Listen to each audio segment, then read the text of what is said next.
A mediados del siglo XX no faltaron hombres y mujeres heroicos que lucharon valientemente contra el fascismo. Si bien fueron los esfuerzos colectivos de muchos, operando con un propósito de voluntad singular, los que triunfaron sobre la tiranía, el papel del individuo capaz de moldear por sí solo los acontecimientos mundiales cobró relevancia durante esta época. Uno de esos individuos fue Dusan Dushko Popov. El autor Russell Miller lo describió como un abogado adinerado, un galán sofisticado, un actor consumado y un valiente apostador. Para los alemanes, Popov era su agente más valioso en el lugar. En realidad, él trabajaba para el servicio de inteligencia militar, 5, y daba a los nazis. Información elaborada como parte del sistema de doble cruz. Lejos de la imagen estereotípica de un espía discreto que vive en las sombras, Popov era una persona fuera de serie y llevaba un estilo de vida extravagante. Frecuentaba casinos de élite, conducía autos de lujo y a menudo se le veía en compañía de mujeres hermosas. Esta personalidad destacada a menudo desviaba la atención de sus actividades clandestinas, pero a veces era una desventaja.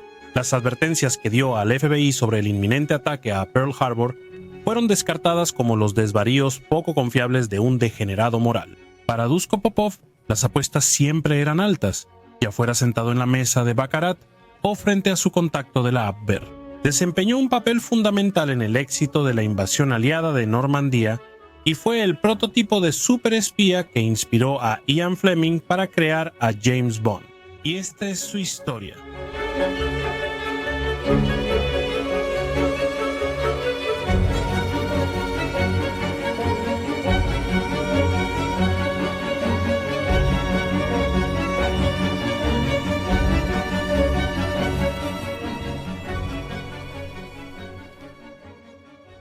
Dushko Popov nació el 10 de julio de 1912 en una familia serbia adinerada en Titil, entonces parte del Imperio Austrohúngaro y luego de Yugoslavia.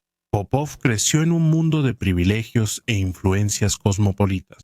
Su padre, Milorad Popov, fue, al igual que su propio padre, un industrial exitoso, acumulando para la familia una considerable fortuna a través de la manufactura, la minería y las inversiones en el comercio minorista. Fue esta riqueza la que permitió a la familia Popov dividir su tiempo entre su casa de invierno en Belgrado y su casa de verano en Dubrovnik. También les proporcionó a Dushko y a sus dos hermanos, Iván y Vladan, la mejor educación que Europa podía ofrecer. Cuando Dushko tenía 16 años, fue inscrito en el castillo de Ewell, una exclusiva escuela preparatoria en las afueras de Londres. En tan solo 3 meses, la vena rebelde de Popov se manifestó de manera dramática. Después de faltar a una clase de detención, fue sentenciado a recibir azotes. Al oponerse a lo que consideraba un castigo injusto, Popov le arrebató el bastón al maestro y, frente a todos sus compañeros, lo partió en 2. Este acto de desafío llevó rápidamente a su expulsión. Popov reanudó sus estudios en París, donde asistió al liceo y completó su educación con éxito sin más incidentes. Era fuerte académicamente y su educación multilingüe le sirvió mucho, ya que más adelante obtuvo un título en Derecho de la Universidad de Belgrado. Como un joven adinerado, Popov vivía mayormente sin preocupaciones y para su propio placer. Pasó su juventud navegando por el Adriático, jugando tenis y waterpolo, y persiguiendo mujeres en los lujosos centros turísticos de Yugoslavia. Su estilo de vida casi aristocrático le permitía a Popov satisfacer su gusto por la aventura y, en gran medida, ignorar las convenciones sociales. Fue la decisión de Popov de continuar sus estudios de doctorado en la Universidad de Friburgo en 1934, lo que sentaría las bases para su posterior entrada en el mundo clandestino del espionaje. Ubicada en la pintoresca región de la Selva Negra, en el suroeste de Alemania, Friburgo ofrecía una atractiva combinación de prestigio académico, una vida estudiantil vibrante y la cercanía a las pistas de esquí que disfrutaba Dushko. Popov eligió continuar sus estudios ya que solo tenía 23 años y no tenía prisa por entrar al mundo laboral. Deseando mejorar su alemán y sin preocuparse mucho por la situación política del país, no vio ningún riesgo en elegir estudiar en Alemania cuando Adolf Hitler había llegado al poder apenas un año antes. Mientras el régimen nazi consolidaba rápidamente su control sobre todos los aspectos de la sociedad alemana, incluida la educación superior, Popov, como muchos de sus contemporáneos, se mantenía políticamente distante y quizás ideológicamente desinformado. Mientras se adaptaba a su vida en Friburgo, Popov no podía imaginar la gran lucha ideológica que estaba a punto de envolver a Europa ni el papel que él desempeñaría en ella. Su ingenuidad pronto desapareció al presenciar de primera mano cómo la universidad se convirtió en un semillero de la ideología nazi. Los profesores judíos y aquellos que no simpatizaban con la causa nazi fueron expulsados, y los estudiantes eran presionados para unirse a organizaciones paramilitares como las SS y las secciones de asalto. Sin embargo, Popov, con su educación internacional y su vida cosmopolita, se negó a dejarse intimidar por la atmósfera opresiva.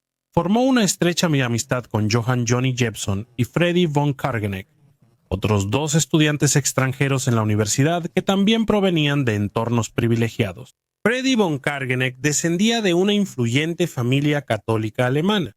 Jepson, quien se convertiría en uno de los amigos más cercanos de Popov durante toda su vida, era de ascendencia danesa y heredero de una adinerada familia naviera de Hamburgo.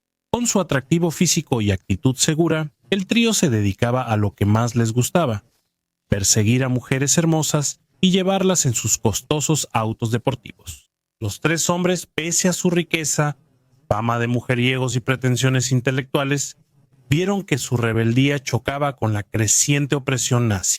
Empezaron a burlarse y socavar las políticas nazis. Cuando Popov y sus amigos se enteraron de que el dueño del café Billinger se había negado a poner un letrero prohibiendo la entrada a judíos, decidieron frecuentar el establecimiento. Cuando un oficial de las SS apostado afuera les pidió sus nombres, los jóvenes los dijeron claramente, y von Kargeneck deletreó burlonamente su título aristocrático para el oficial.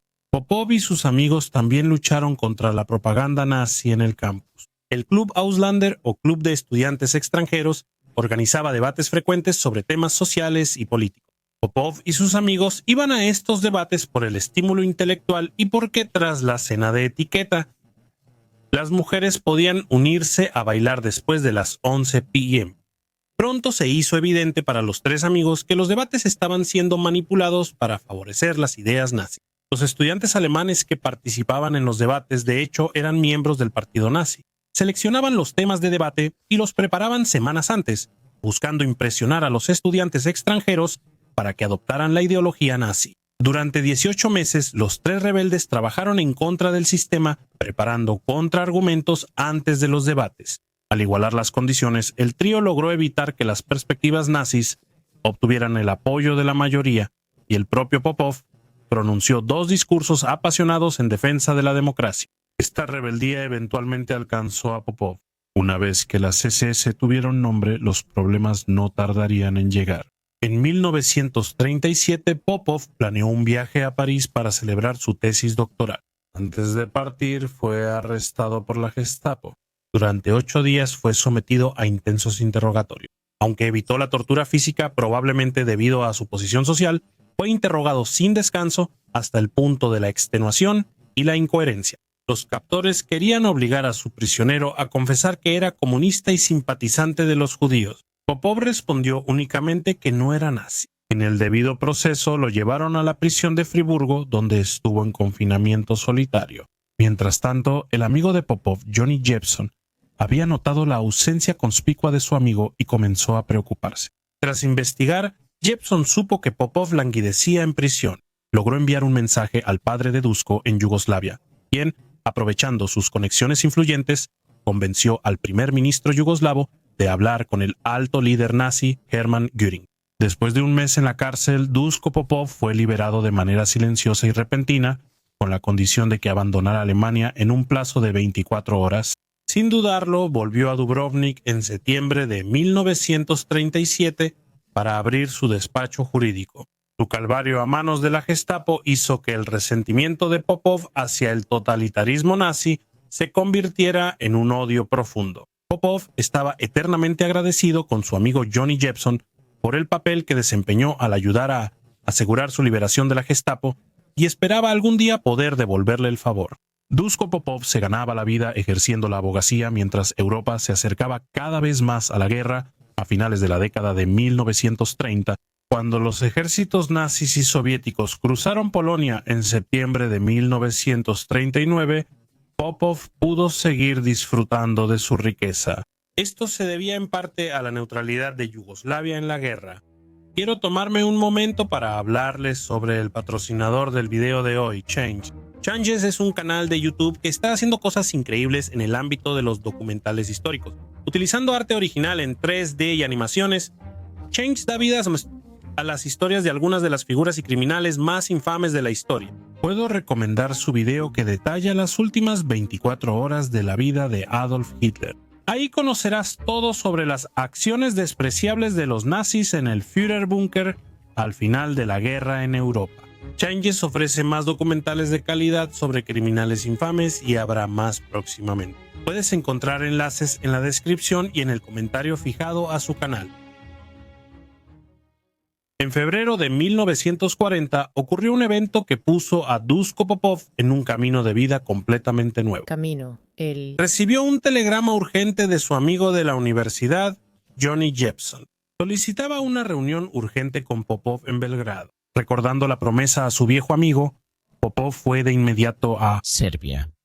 Los saludos de su reencuentro fueron breves. Jepson le comentó a Popov que el bloqueo aliado retuvo 5 barcos mercantes alemanes de la naviera familiar en el puerto italiano de 1930. Vio una oportunidad. Si podía vender los barcos a un país neutral, podría obtener una buena ganancia y al mismo tiempo evitar que los barcos fueran requisados para el esfuerzo bélico nazi. Pero requería la ayuda de su viejo amigo para negociar. Popov, hábil intermediario, presentó a Jepson ante figuras influyentes en los Balcanes, como el agregado comercial británico y un importante simpatizante pro-británico. Al final se llegó a un acuerdo para la venta de las naves. Tras el éxito del trato comercial, Jepson le reveló una verdad sorprendente a su viejo amigo. Se unió a la Abwehr, el servicio de inteligencia militar de Alemania. Como forcher o investigador, Jepson podía viajar bajo el pretexto de negocios mientras reunía información para la maquinaria de guerra alemana.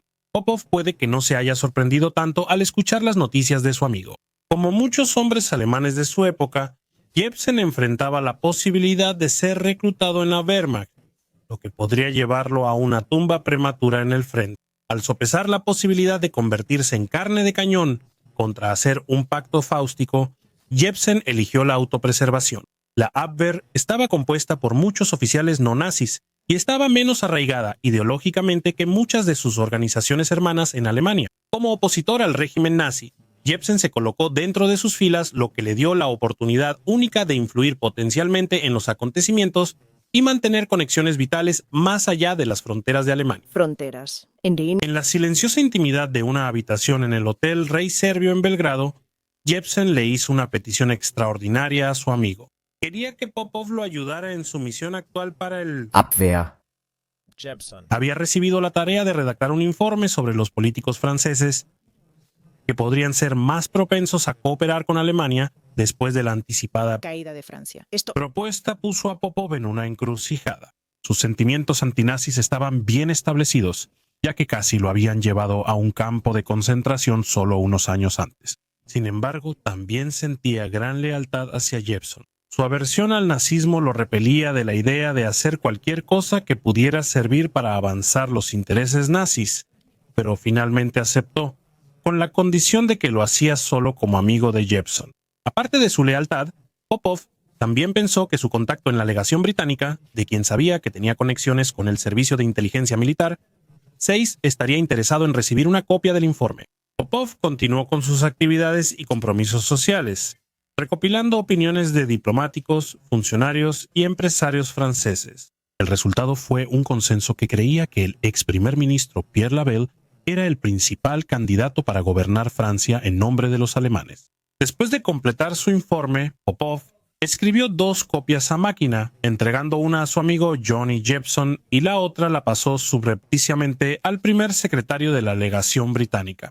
4 meses después, el 14 de junio de 1940, las tropas alemanas marcharon triunfantes en París. La predicción de Popov, como se indicaba en su informe, se cumplió cuando Pierre Laval fue nombrado ministro de Estado del gobierno de Vichy bajo el liderazgo del mariscal Henri Patton. La Abwehr quedó debidamente impresionada con el trabajo que hizo y Jepsen pronto organizó que Popov conociera a su superior, un hombre llamado Ernst Munzinger. En una cena organizada por Popov en su residencia, Munzinger dejó en claro que quería reclutar a Popov para la Abwehr. Le prometieron riquezas e influencia en una Yugoslavia de posguerra controlada por Alemania. Munzinger se mostró encantado cuando Popov aceptó la propuesta. Él no sabía que, tras la reunión, Popov informó de los hechos a un oficial del Servicio de Inteligencia Militar, SEIS en Belgrado. Los británicos, comprensiblemente, al principio dudaban del acercamiento de Popov. El mundo del espionaje en tiempos de guerra estaba lleno de engaños, y no se podía descartar la posibilidad de que Popov estuviera intentando infiltrarse en la inteligencia británica en nombre de los alemanes. Sin embargo, las instrucciones de Popov en ese momento eran seguir el juego, y se inventó una historia sobre un amigo diplomático de Popov en Londres que podría tener información útil para compartir. Por medio de Jepson, Popov propuso a los alemanes un viaje al oeste, y para noviembre de 1940 ya tenía autorización para ir a Londres. Viajó de Lisboa a Londres, donde se mantuvo a la espera mientras aguardaba más instrucciones de la inteligencia británica. A inicios de diciembre de 1940, Popov se reunió con el mayor Thomas Robertson del Servicio de Inteligencia Militar, 5 encargado de los agentes dobles. Durante 4 días, Popov fue interrogado por el mayor Robertson y 3 oficiales del Servicio de Inteligencia Militar, 5 para determinar sus lealtades e intenciones. Al final, la inteligencia británica estaba satisfecha de que Duško Popov realmente tenía la intención de trabajar contra los nazis para los aliados. No todos se convencieron de inmediato. En una fiesta de Año Nuevo en 1940, Popov se reunió con el jefe del Servicio de Inteligencia Militar, SEIS General Stuart Menzies, el C original, quien tenía reservas sobre el estilo extravagante de Popov, temiendo problemas. Sin embargo, reconoció su potencial como espía, pero haría falta más para tranquilizar al principal maestro de espías del mundo. Y así el Comité Doble Cruz reclutó formalmente a Duško Popov como agente doble. Su nombre clave inicial, Scud, pronto fue cambiado a Triciclo. Algunos creen que el nombre clave era una referencia a la vida amorosa de Popov, y no a su reputación como un prolífico mujeriego. Algunos dicen que fue porque lideró una red de espionaje de 3 personas. Sea cual sea su origen, Popov, ahora agente Triciclo, estaba listo para ser uno de los agentes dobles más audaces y efectivos de la Segunda Guerra Mundial. Su reclutamiento marcó el inicio de un juego de engaños de alto riesgo que abarcaría continentes, moldearía el curso de la guerra y, en última instancia, consolidaría el lugar de Popov en los anales de la historia del espionaje. Al amanecer de 1941, Duško Popov se alistaba para volver a Lisboa, pero no podía regresar con las manos vacías. Popov fue contactado por Ewan Montagu, oficial de inteligencia naval británico, conocido después por crear la Operación Carne Picada. Montagu ayudó a Popov a crear una historia creíble para sus actividades en Inglaterra, con información interesante pero mayormente inútil para los alemanes. De vuelta en Lisboa, Popov debía conservar su credibilidad ante la Abwehr y, al mismo tiempo, cumplir discretamente la misión encomendada por el Servicio de Inteligencia Militar. 5 Su enfoque principal inicial fue establecerse como un agente alemán confiable, cultivando relaciones con figuras británicas influyentes y asistiendo a eventos sociales. La Abwehr aceptó la historia de Popov sobre el diplomático ficticio que había visitado en Londres, y así trabajó para expandir su red de subagentes. En marzo de 1941, Popov presentó a Ludovico von Karchov, su contacto de la Abwehr, a 2 personas que deseaba reclutar para su red, Dickie Metcalf y una de sus novias, Friedel Goettner. Ambos trabajaban en secreto para la inteligencia británica. Metcalf se hacía pasar por un exoficial endeudado por apuestas y Goethe como alguien con contactos sociales y acceso a chismes políticos. Esta red de 3 personas de agentes dobles, que llegó a conocerse como el Anillo Yugoslavo, permitió al Servicio de Inteligencia Militar 5 controlar el flujo de información hacia los alemanes, suministrándoles una mezcla de desinformación y verdades inofensivas seleccionadas estratégicamente. Esta inteligencia se llamaba chicken feed o información trivial. Una de las técnicas más efectivas de Popov era su habilidad para aprovechar los prejuicios y las ideas preconcebidas de sus supervisores. Él sabía que los alemanes, como otros, tendían a confirmar sus creencias. Al mostrar información que coincidía con sus expectativas y socavaba sutilmente su visión general de inteligencia, Popov mantuvo su tapadera y avanzó los objetivos de los aliados. La red yugoslava fue vista por la inteligencia alemana como un gran avance. Ya en 1940, el Servicio de Inteligencia Militar 5 había capturado a casi todos los espías alemanes enviados a Gran Bretaña. Esto fue gracias a los descifradores británicos de códigos que habían roto los códigos Enigma alemanes. Esto significaba que la inteligencia británica sabía exactamente quién llegaba a sus costas de manera subrepticia y exactamente cuándo y dónde. Los británicos sabían quiénes eran los agentes, que generalmente eran espías reacios, mal entrenados y a menudo de países neutrales. Al ser capturados y elegir entre el pelotón de fusilamiento o ser agentes dobles, casi todos optaron por lo segundo. Popov fue para la Abwehr un regalo caído del cielo. Aprovechando su nuevo éxito percibido, a Popov, como cuestión de rutina, la Abwehr le exigía completar cuestionarios detallados. Estos documentos hacían preguntas muy específicas, lo que permitía a Popov deducir lo que la inteligencia alemana y, por lo tanto, el alto mando nazi estaban pensando y planeando. Trabajando estrechamente con el Servicio de Inteligencia Militar, 5 elaboró respuestas creíbles pero sin importancia, manteniendo su tapadera mientras protegía los secretos de los aliados. Al mismo tiempo, el Servicio de Inteligencia Militar 5 y el Servicio de Inteligencia Militar 6 buscaban acceder a toda la información que Popov obtenía de los alemanes. La inteligencia británica estaba especialmente interesada en conocer cada detalle posible sobre la Operación León Marino, el plan nazi para invadir Gran Bretaña. A su vez, Popov y su red yugoslava enviaban información de regreso a los alemanes, haciéndoles creer que las defensas costeras británicas eran mucho más fuertes de lo que realmente eran.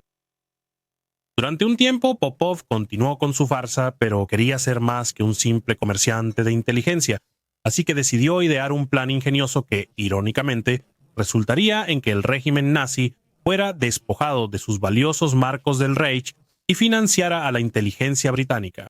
Popov sabía que la Abwehr tenía dificultades para suministrar dinero a sus agentes destinados en Gran Bretaña. Por eso propuso una solución a su contacto. Conocía a un empresario británico ficticio, ansioso por cambiar libras por dólares, sin importar las regulaciones de divisas. Después, Popov podría llevar las libras a Inglaterra y distribuirlas entre los agentes alemanes. El plan, llamado Operación Midas por los británicos, fue acelerado para su aprobación por el controlador de Popov, von Kratzhoff, después de que le ofrecieran una comisión del 10% en el trato. Cuando la operación comenzó, Popov empezó a llevar grandes sumas de moneda británica consigo cuando visitaba Londres por negocios. La Operación Midas fue muy lucrativa para la inteligencia británica. La Abwehr lavó cerca de 85,000 libras esterlinas con este esquema, financiando inadvertidamente las operaciones de inteligencia de su enemigo. Hubo un incidente que ocurrió como parte de la Operación Midas y que de manera famosa sirvió de inspiración para que Ian Fleming creara a su espía ficticio, James Bond. Los paralelismos entre las hazañas reales de Popov y el agente ficticio 007 son sorprendentes y numerosos. En el verano de 1941, Ian Fleming, entonces oficial de inteligencia naval, fue enviado a Portugal para observar a Popov. En el casino estéril, Popov llevaba una gran suma de dinero de servicio de inteligencia militar. 6, cuando se encontró con un empresario lituano llamado Blok. Blok, aunque estaba perdiendo mucho en la mesa de baccarat, intimidaba a los demás jugadores con apuestas ostentosas. Terco como siempre, Popov hizo una apuesta escandalosa, algunos dicen que de hasta $50,000 estadounidenses. Su objetivo, al parecer, era intimidar y humillar a Blok, y probablemente también acelerar el corazón de Fleming, ya que Popov no tenía ningún deseo de ser vigilado por un niñero encubierto. La táctica funcionó, ya que Blok, avergonzado, no pudo igualar la apuesta. El riesgo de perder dinero difícilmente justificaba lo que Popov podía ganar, pero ese era justo el tipo de persona que era. Ian Fleming presenció todo el incidente y años después recreó esta escena en su primera novela de James Bond, Casino Royale. No fue solo la destreza de Popov para apostar lo que llamó la atención de Fleming. El espía serbio reunía rasgos que luego definirían a James Bond: encanto, sofisticación, vida de playboy y gusto por el peligro. Todas estas cualidades serían distintivas del espía ficticio de Fleming. Sin embargo, en 1941, las hazañas de James Bond aún estaban a muchos años de ser publicadas y de deslumbrar al público en la pantalla grande. En medio de los horrores de la guerra, Duško Popov aún tenía un trabajo importante por hacer. En la primavera de 1941, Duško Popov recibió nuevas órdenes de la Abwehr. Con el éxito que había tenido en Inglaterra, los alemanes esperaban que pudiera lograr la misma hazaña al otro lado del Atlántico, en los Estados Unidos de América. La Abwehr informó a Duško Popov que sus redes en Estados Unidos estaban desorganizadas porque el FBI tenía expedientes de cada estadounidense con raíces alemanas. El Servicio de Inteligencia Militar 5 dudaba por el buen trabajo de Duško Popov en Europa y el FBI también fue reticente ante la propuesta, pero para no arriesgar la relación de Duško Popov con sus jefes espías alemanes, se decidió que Popov viajaría a Estados Unidos. La gestión de su operación iba a ser entregada por el Servicio de Inteligencia Militar 5 al FBI, una decisión que el Servicio de Inteligencia Militar 5 tomó de mala gana y de la cual terminaría arrepintiéndose. Después de que se le concedió la visa estadounidense, Popov partió hacia Nueva York desde Lisboa el 10 de agosto de 1941. Portaba artículos de espionaje como mucho dinero en efectivo, telegramas en microdot, un libro de códigos y tinta invisible. Lo más importante que llevaba ese día era el cuestionario que le entregaron durante su reunión informativa con la Abwehr. El documento solicitaba información detallada sobre la base naval estadounidense en Pearl Harbor, Hawái, incluyendo detalles sobre formaciones de búsqueda de minas, trabajos de dragado, profundidades del agua y la presencia o planes para construir un muelle flotante. Popov se sorprendió por lo específicas que eran las preguntas y debió sentir una ominosa sensación de presentimiento al leerlas.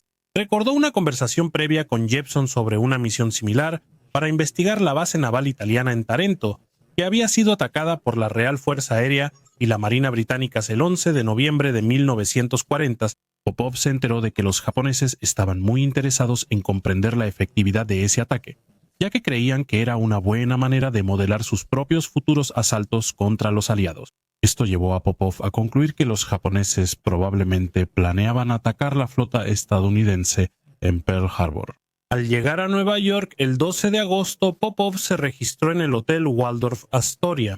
El FBI planeó vigilar a Popov durante 48 horas para ver si algún agente alemán lo contactaba. Cuando 2 hombres se acercaron a Popov en un control rutinario a recién llegados, pensó que eran agentes del FBI y les reveló su misión de contraespionaje para los británicos contra los alemanes. Este fue un raro error para Popov y no le ayudó a empezar con buen pie con el FBI, quienes no solo desconfiaban de él, sino que también estaban preocupados de que el playboy serbio pudiera causar más daño que beneficio. El 15 de agosto de 1941, Popov se reunió con el FBI. Advirtió con firmeza a los agentes que Japón planeaba atacar a Estados Unidos en Pearl Harbor. Lamentablemente, sus advertencias cayeron en saco roto, ya que la oficina evidentemente no prestó atención, interesándose únicamente en la nueva tecnología de micropuntos que Popov había traído consigo desde Alemania. Al sentirse exasperado por la falta de preocupación de los estadounidenses, Popov propuso viajar a Hawái con su novia Terry Richardson como tapadera.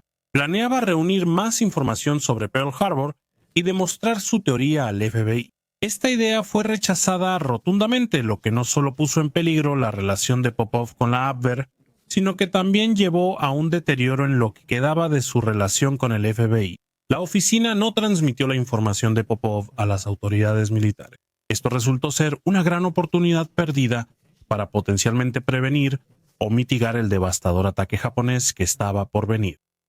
En el centro de la desconfianza del FBI hacia Popov estaba J. Edgar Hoover, el director del FBI, cuya percepción de Popov estaba influenciada por una combinación de prejuicios y preocupaciones. El pasado de Popov como espía de inmediato lo puso bajo sospecha a los ojos de Hoover. El director tenía una desconfianza inherente hacia todos los espías, lo cual solo se agravó por el hecho de que Popov era un agente doble. Hoover sospechaba de Popov por ser extranjero, pues consideraba a todos los extranjeros una posible amenaza para la seguridad nacional de Estados Unidos. Quizás lo más perjudicial para la reputación de Popov, al menos a los ojos de Hoover, era su estilo de vida, que contrastaba fuertemente con la imagen de rectitud moral que proyectaba Hoover. La vida social extravagante del espía, sus gustos caros y sus numerosos romances eran vistos con disgusto por el director del FBI. Mientras estuvo en Estados Unidos, Popov vivió como siempre, de forma extravagante. tuvo que pedir prestadas grandes sumas de dinero al FBI, las cuales decía que eran necesarias para mantener su tapadera. Sus relaciones románticas, que él consideraba un elemento esencial de su tapadera, eran vistas de manera diferente por Hoover y el FBI. Uno de los enredos románticos de Popov mientras estaba en Estados Unidos fue con la actriz francesa Simone Simon. Después de conocerse por primera vez en París, Popov y Simon continuaron su apasionada y muy pública relación cuando Popov llegó a Estados Unidos. La relación casi expuso la tapadera de Popov cuando un columnista reveló su romance y publicó fotos de la pareja. Por un lado, Hoover estaba furioso y por otro, comenzaron a surgir sospechas entre los alemanes. Más allá de todo esto, Popov también se enfrentaba a las prioridades institucionales de la oficina, que en ese momento estaban enfocadas en identificar y arrestar a agentes enemigos. Mostraban poco interés en realizar operaciones complejas de agentes dobles. Hoover prefería usar a Popov como carnada para atraer a otros espías alemanes a trampas, una estrategia que al final resultó en gran medida infructuosa. La propia personalidad y comportamiento de Popov, podemos estar seguros, también jugaron un papel en agravar estas tensiones. Su actitud confiada y asertiva le ayudaba como agente doble, pero también lo llevaba a desafiar la autoridad del FBI y mostrar frustración con sus métodos. La gravedad de la situación se volvió evidente cuando Popov regresó a Nueva York en diciembre de 1941 tras un viaje a Sudamérica. Entonces se enteró del devastador ataque a Pearl Harbor. Furioso con el FBI por ignorar sus advertencias, enfrentó a sus supervisores y exigió una explicación por su inacción. Se encontró con evasivas y evasión. El FBI se cerró completamente sobre el tema. Algunos dicen que la advertencia de Popov no fue tan clara o concreta como él aseguró luego. Algunos afirman que, aunque la amenaza fue clara, era solo una de muchas que la inteligencia estadounidense enfrentaba en ese momento. Al final de su tiempo en Estados Unidos, Popov fue improductivo como agente para el FBI y la Abwehr. Sin embargo, Popov estaba decidido a continuar la lucha contra los nazis y aceptó regresar a Lisboa bajo la dirección del Servicio de Inteligencia Militar, 5 para continuar con su importante labor. Volvió a Europa el 29 de septiembre de 1943, sintiendo que su misión fue un fracaso. No solo se habían ignorado sus advertencias y Estados Unidos fue tomado por sorpresa por los japoneses cuando pudo haber tomado medidas preventivas, sino que también tenía que rendir cuentas a sus contactos de la Abwehr. Así era la peligrosa vida de un agente doble. Mientras Popov creaba una red ficticia de espías en Estados Unidos, sin la cooperación necesaria del FBI, los agentes falsos no podían producir información creíble. La Abwehr estaba muy decepcionada de su agente estrella, preguntándose por qué, después de su éxito en Europa, no podía lograr los mismos resultados en América. Popov y el Servicio de Inteligencia Militar 5 tuvieron que dedicar mucho tiempo a rehabilitar su relación con la Abwehr. Aunque tomó algo de tiempo y mucha persuasión, la explicación fue finalmente aceptada por la inteligencia alemana, que siguió confiando en Popov como uno de sus agentes clave en Europa. Popov parecía estar de nuevo en buenos términos con los alemanes. Su viejo amigo Johnny Jepson no estaba teniendo tanta suerte. Para el verano de 1943, Johnny Jepson se había visto profundamente involucrado en un escándalo de intercambio de divisas extranjeras. Había ideado un sistema mediante el cual aprovechaba las discrepancias en las tasas de cambio del marco alemán de un país a otro. Esto funcionó durante un tiempo, pero con el paso de los días, los rumores sobre sus tratos ilícitos con divisas llegaron a la Gestapo, y Jepson sintió que estaba cayendo en su mira. Necesitando un plan de escape, la culminación de la relación durante la guerra entre Popov y Jepson llegó en 1944 cuando el propio Jepson decidió trabajar formalmente para los aliados con el objetivo a largo plazo de desertar. El Servicio de Inteligencia Militar, 5, al conocer la cercanía entre Popov y Jepson, aceptó reclutarlo con el nombre clave artista. A medida que el conflicto global continuaba, la dinámica de la relación entre Popov y Jepson cambió. No está claro exactamente cuándo Jepson se enteró de que Popov era un agente doble, pero es probable que haya sido desde el principio. Cuando Jepson actuó como el primer contacto de Popov, transmitió información sabiendo que sería devuelta a los aliados. Jepson protegió varias veces a Popov, incluso advirtiéndole que su chofer reportaba en secreto cada movimiento a la Abwehr. Ya trabajando para los aliados, Jepson apoyó de forma clave la red de agentes dobles de Popov. Proporcionó información sobre la inteligencia operativa de la Abwehr y ayudó a sacar agentes de contrabando de Alemania hacia España. Nunca fue totalmente confiable para el servicio de inteligencia militar. 5. Que temía que si se descubría su cambio de lealtad, podría poner en riesgo la tapadera de Popov. A finales de 1943, la guerra en Europa cambiaba y la invasión aliada se veía en el horizonte. En la planificación de la Operación Overlord, el servicio de inteligencia militar 5 vio esencial engañar a los alemanes sobre el momento, lugar y magnitud del plan aliado para liberar Francia y Europa de la tiranía nazi. El resultado fue la creación de la Operación Fortitude, un gran plan de engaño estratégico dentro de la estrategia aliada más amplia de engaño. Bodyguard, que resultaría fundamental para el éxito de los desembarcos del día D. En diciembre de 1943, Duško Popov operaba de nuevo en Portugal. Al ser oficialmente neutral en la guerra, Lisboa se convirtió en un centro de espionaje. Le habían entregado otro cuestionario detallado, esta vez por el Sicherheitsdienst, el brazo de inteligencia de las SS de Hitler. El cuestionario trataba sobre las capacidades militares y objetivos de los aliados en Gran Bretaña. El Servicio de Inteligencia Militar 5 aprovechó esta oportunidad, elaborando meticulosamente las respuestas de Popov para sembrar desinformación sobre una supuesta concentración de fuerzas en el sureste de Inglaterra.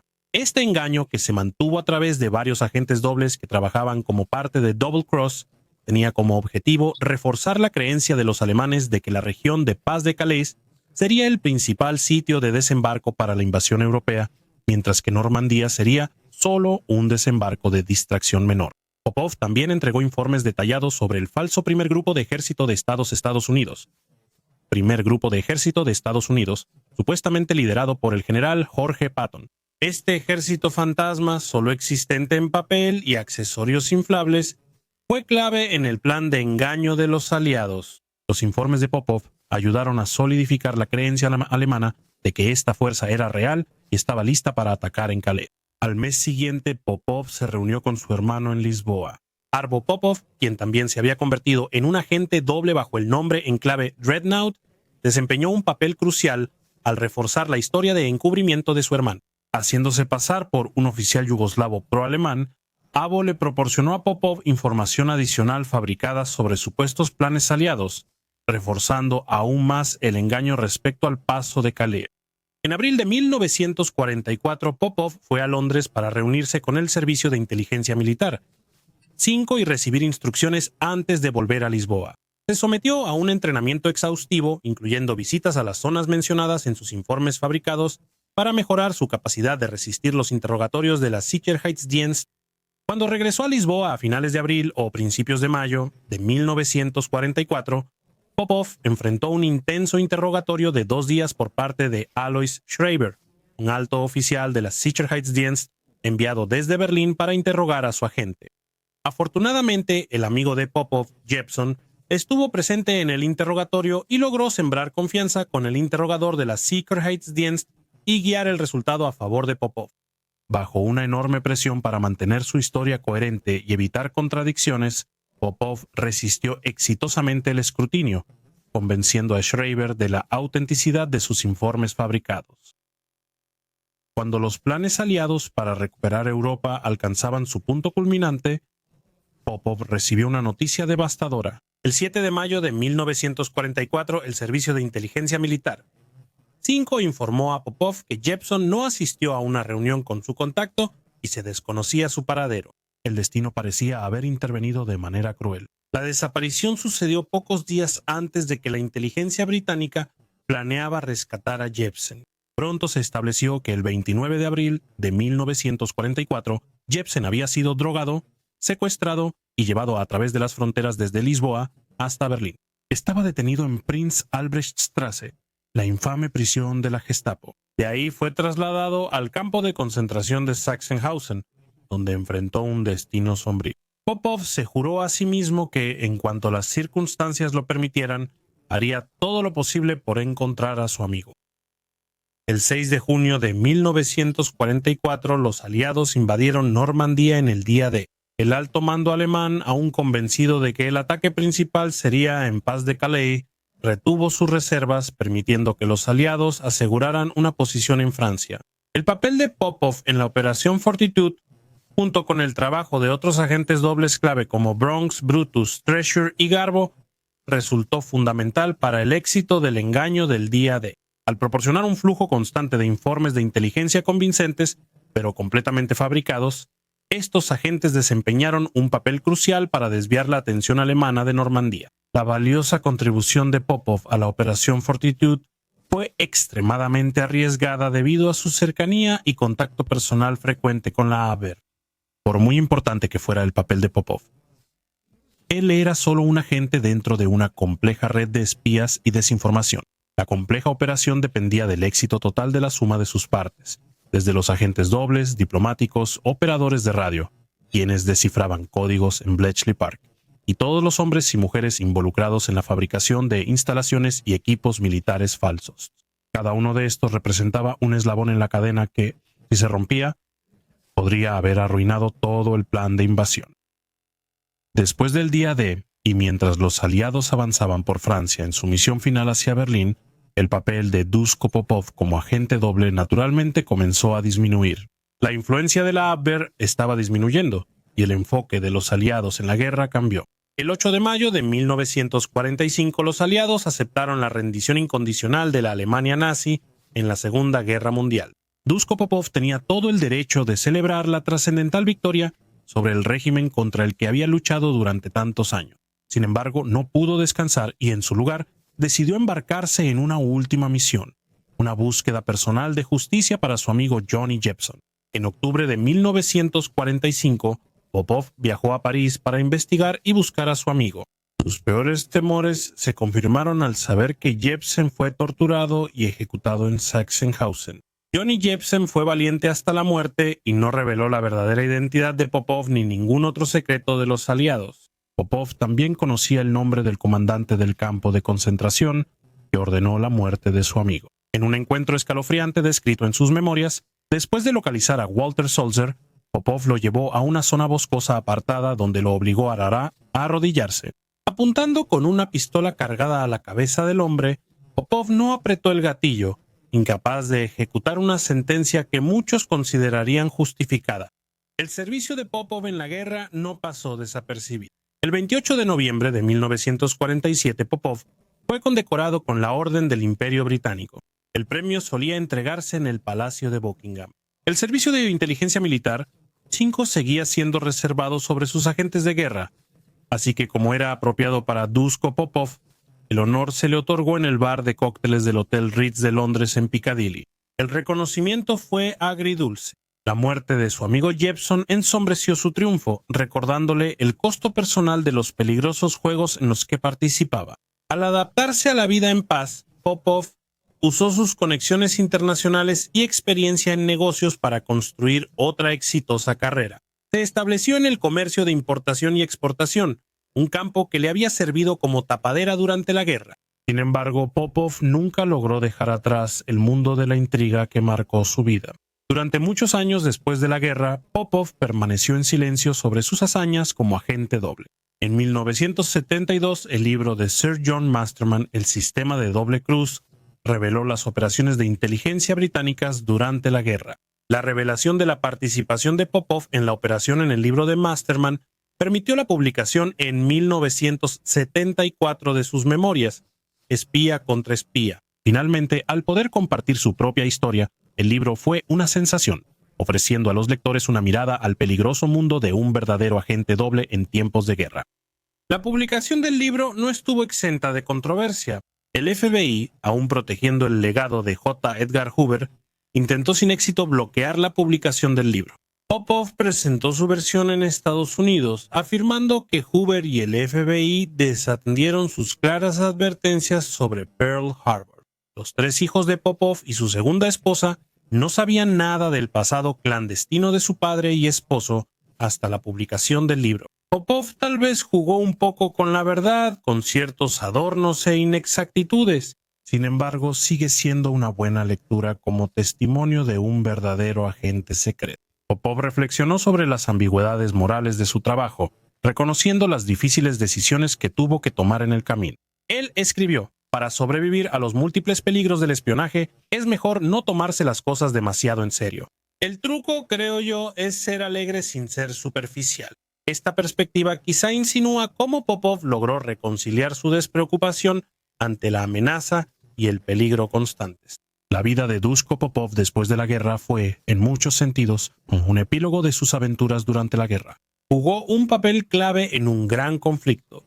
Trató con expertos en espionaje y líderes, y vivió siempre bajo riesgo de ser descubierto y morir. En tiempos de paz tuvo éxito en los negocios y cierta felicidad con su segunda esposa, la sueca Jill Johnson, mucho más joven, a quien conoció en 1961. En sus últimos años, Popov se estableció en la Riviera Francesa, un lugar apropiado para un hombre de gustos caros. Murió el 10 de agosto de 1981 a los 69 años. En el juego de alto riesgo del espionaje en tiempos de guerra, Dushko Popov demostró que a veces la mejor manera de ocultarse es a plena vista, deslumbrando tanto a amigos como a enemigos, con una actuación digna de los escenarios más grandes del mundo.